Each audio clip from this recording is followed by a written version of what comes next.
Hey guys! So, I already recorded this before, but that recording was a bit too quiet, and I feel like I could have elaborated a lot more. Mind you, this was just a few minutes ago. So, yeah, I'm doing a video about something that has already been done a lot. Things I hate about art. Let's go. I didn't script this, by the way. I just put them on bullet points. So, yeah. Also, my apologies. I may sound a little entitled throughout this. So, sorry about that. I promise that's not how I actually am in real life. Number 1, drawing hands. Drawing. Okay, drawing hands. I think I'm pretty decent at it. But there are some days where I can't do it right. Because things or whatever. I know people are like, you should use guidelines, and I'm like, I should, but I actually never end up using guidelines. So, yeah, that's why some of my hands look like crap. Number 2, perspective. I wish I could do perspective, but I've never actually tried.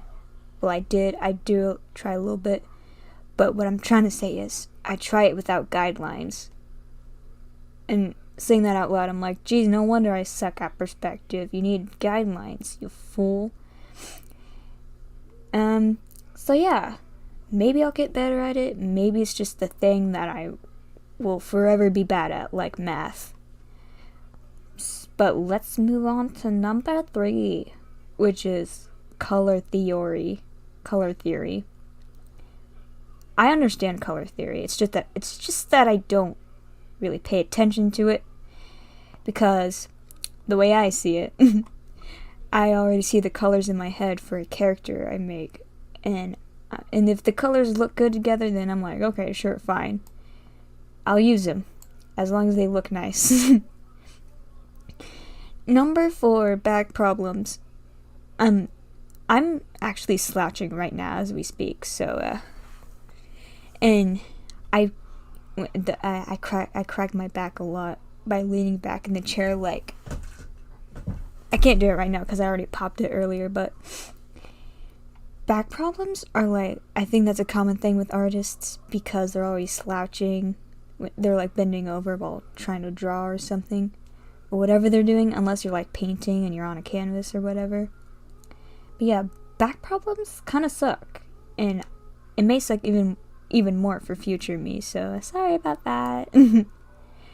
Number 5, not being able to draw the other eye right for some reason. Again, I also have those days where I just can't draw the eye right.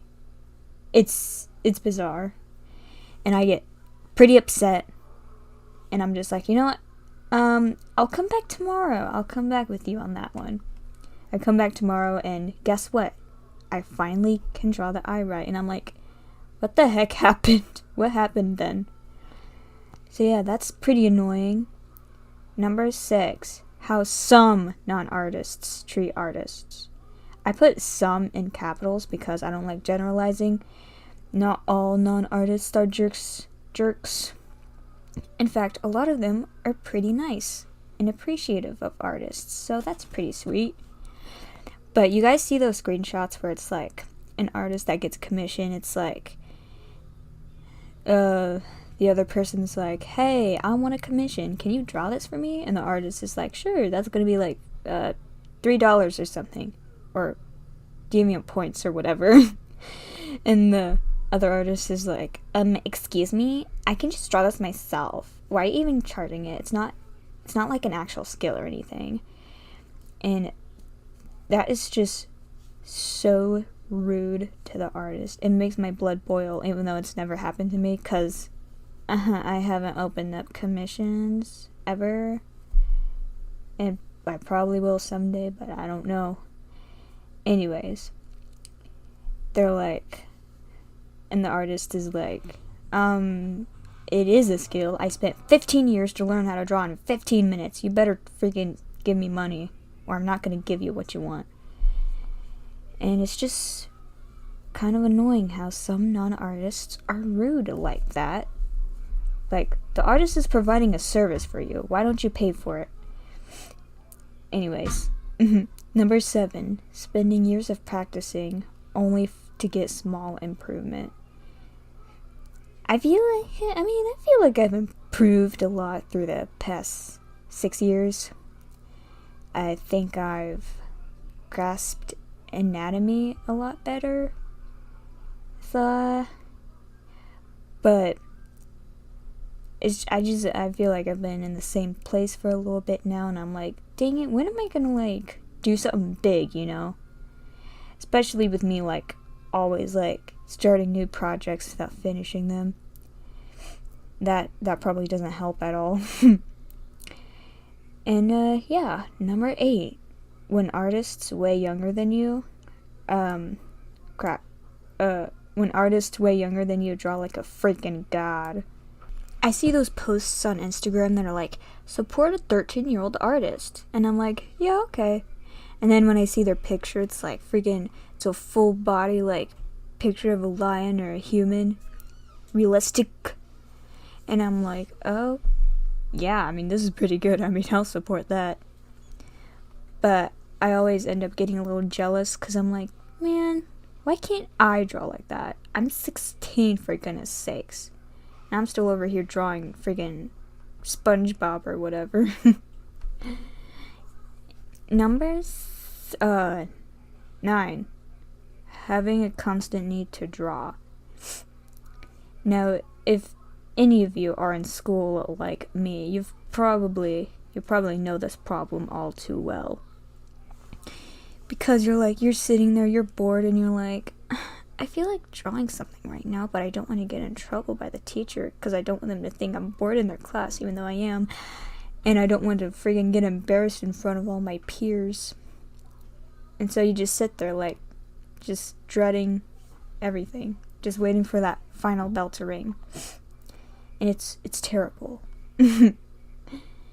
Number 10. Before we get to number 10, time for a few honorable mentions.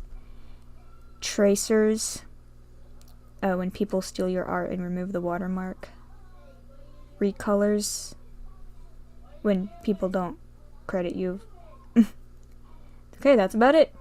Number 10 is art block. This happens to me very rarely, but when it does, it's super annoying. 'Cause, like, my hand is telling me to draw, but my brain is telling me no. My mind is saying no. My heart is saying yes, but my mind is saying no. Okay. Yeah, it's stupid. It's ridiculous. That's it. That's the end of the video.